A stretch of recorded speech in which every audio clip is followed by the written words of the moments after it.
Crash data যখন আমরা delete করে দিব তখন আমাদের গুগল অ্যাকাউন্টের মাধ্যমে, যেহেতু আমাদের ইউটিউব চ্যানেলটা রয়েছে, ওই গুগল ফাংশনের যতগুলো অ্যাকাউন্ট আপনি গুগলের সাথে কানেক্ট করা রয়েছে সকল অ্যাকাউন্ট আপনার এখান থেকে সাইন আপ হয়ে যাবে, লক আউট হয়ে যাবে।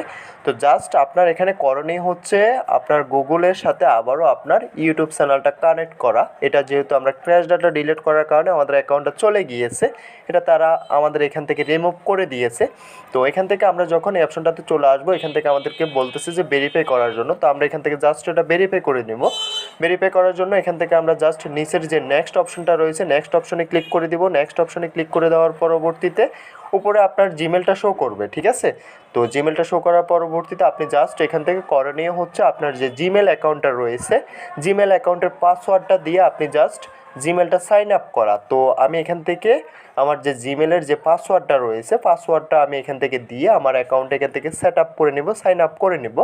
তো যারা যারা জিমেলের পাসওয়ার্ড ভুলে গিয়েছেন তো তারা কি করবেন, তারা নিচে একটা ফরগেট নামক অপশন রয়েছে, আমাদের পাসওয়ার্ডটা ফরগেট দেওয়ার জন্য একটা অপশন পেয়ে যাব। তো আমরা এখান থেকে নিচের যে ফরগেট অপশনে ক্লিক করে আমরা নতুন করে একটা পাসওয়ার্ড দিয়ে নিতে পারবো। এখানে আমি আমার পাসওয়ার্ডটা দিয়ে দিতেছি। আমার পাসওয়ার্ডটা দিয়ে আপনাদেরকে